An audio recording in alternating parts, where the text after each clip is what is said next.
High guys, good morning, welcome to Chetna blog. आज चाहिँ हजुरहरूलाई म सिलगढी मिलन मोडको अपडेट दिँदैछु, किनभने मलाई त देखिहाल्नुभयो। मैले त मेरो ब्युटी पार्लर खोलेर, चेतना ब्युटी पार्लर खोलेर बसिसकेँ। तर बाहिर चाहिँ एकदमै जाडो छ। हजुरहरूलाई म बाहिरको पनि देखाउँदैछु है, तपाईँहरूलाई बाहिर चाहिँ कत्तिको जाडो भइरहेछ भनेर है, पानी आइरहेछ भनेर है गाइस। त्यो भएर चाहिँ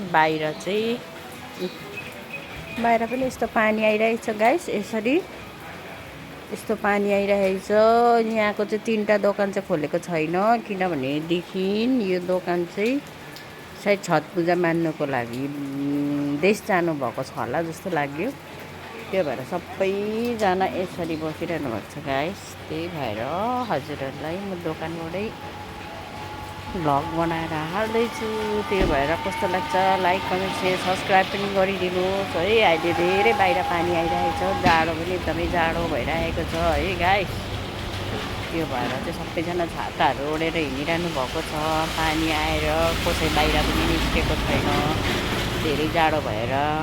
guys, love you all. Like, comment, share, subscribe पनि गरिदिनुहोस् गाइस।